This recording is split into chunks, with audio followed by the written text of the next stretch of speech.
Plus de 2000 signatures ont déjà été recueillies par l'association de défense du parc Alsace-Gare suite au projet d'aménagement de la gare qui comporte une amputation d'une partie du parc avec construction immobilière et passage de lignes d'autobus. La mobilisation reste entière. C'est bien d'avoir des espaces piétons. Moi qui je marche depuis la gare jusqu'à l'université, c'est toujours bien d'avoir un espace vert à traverser avec des arbres, ça reste sympa. Et puis ça permet de mieux respirer. Mais c'est toujours agréable d'avoir un parc ombragé. Bonjour madame, alors on vient pour parler de ce parc. Vous connaissez bien le problème d'ailleurs, hein. Vous allez pouvoir vous exprimer et dire ce que vous en pensez.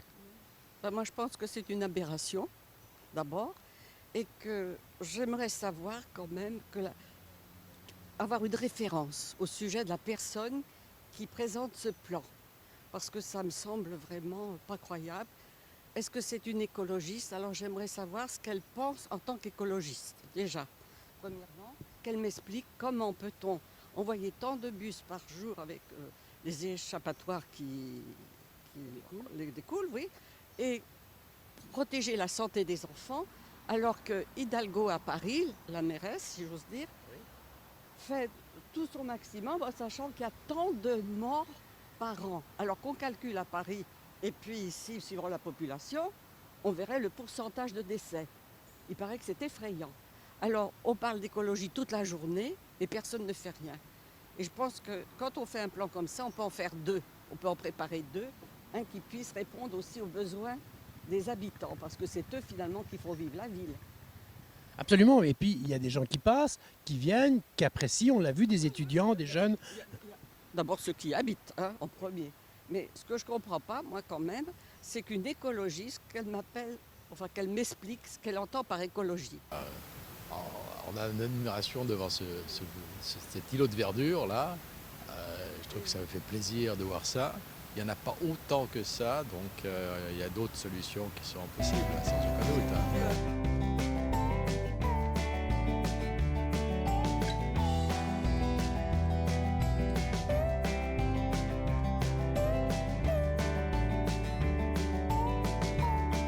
Dire que ce parc n'est pas connu, que ce parc n'est pas utilisé, c'est absolument faux, puisqu'il y a des centaines et des centaines de personnes qui l'utilisent chaque jour, qui passent, qui s'y arrêtent, qui se détendent, etc.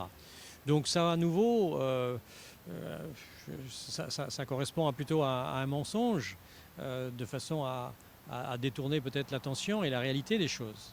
Mais ça ne reflète pas la réalité. C'est un parc qui est très utilisé, c'est un poumon au sud de la ville. C'est à peu près le seul par ici, entre la gare et l'aquarium. Et donc, voilà, nous souhaitons bien sûr garder la paisibilité de ce parc parce que c'est une obligation, c'est un droit de respirer dans ce petit parc et puis de s'y détendre. Voilà. Alors, je voulais juste dire aussi, c'est un parc, parce qu'il y a un square pour les enfants, mais c'est pas un square. Non, là c'est un square. Alors, on a en France l'habitude d'utiliser des mots d'origine étrangère pour couvrir des choses qu'on ne maîtrise pas forcément bien, mais dans l'acception d'aujourd'hui, un square, c'est plutôt un espace où il n'y a pas beaucoup d'arbres, enfin il y a quelques arbres, mais là nous parlons vraiment d'un parc. Un parc de 1,2 hectare, 12 000 mètres carrés, donc pas énorme, mais c'est déjà quelque chose. Un parc où on respire, un parc avec des arbres, du gazon, des fleurs, des écureuils, des oiseaux, et puis des gens de tous âges. Des enfants, des bébés comme des retraités, des gens qui travaillent, etc. Donc c'est bien un parc et je crois qu'il faut qu'on se mobilise pour préserver ce parc. Et puis le fait qu'on nous parle de supprimer le boulevard Joffre, cette voie d'accès, ce boulevard à 4 voies qui relie le pont de Tadon à la gare, ça aussi c'est une aberration. En réalité, le boulevard Joffre aujourd'hui nous protège puisqu'il surplombe le parc Et donc c'est une protection vis-à-vis des voitures qui sont plus en hauteur, une protection vis-à-vis des trains, vis-à-vis de la pollution de la SNCF. Je ne vais pas revenir sur les pesticides utilisés par la SNCF, mais c'est des tonnes et des tonnes. Donc voilà, on est bien protégé, y compris par le boulevard Joffre.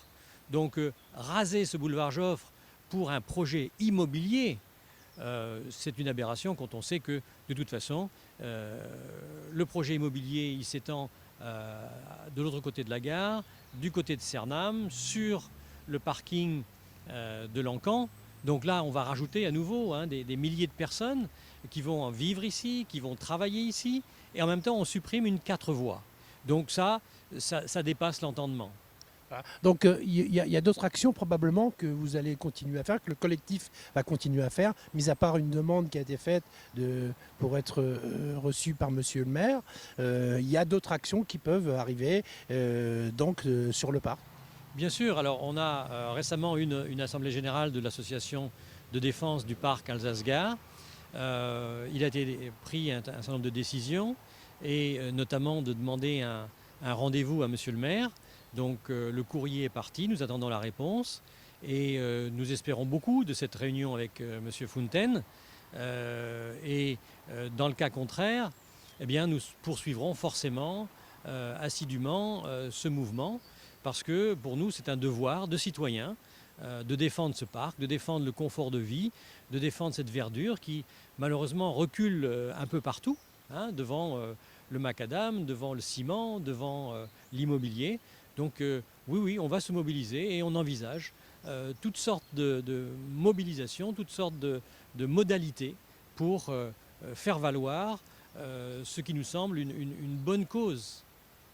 Alors, je ne comprends pas que les élus qui sont écologistes puissent couper des arbres.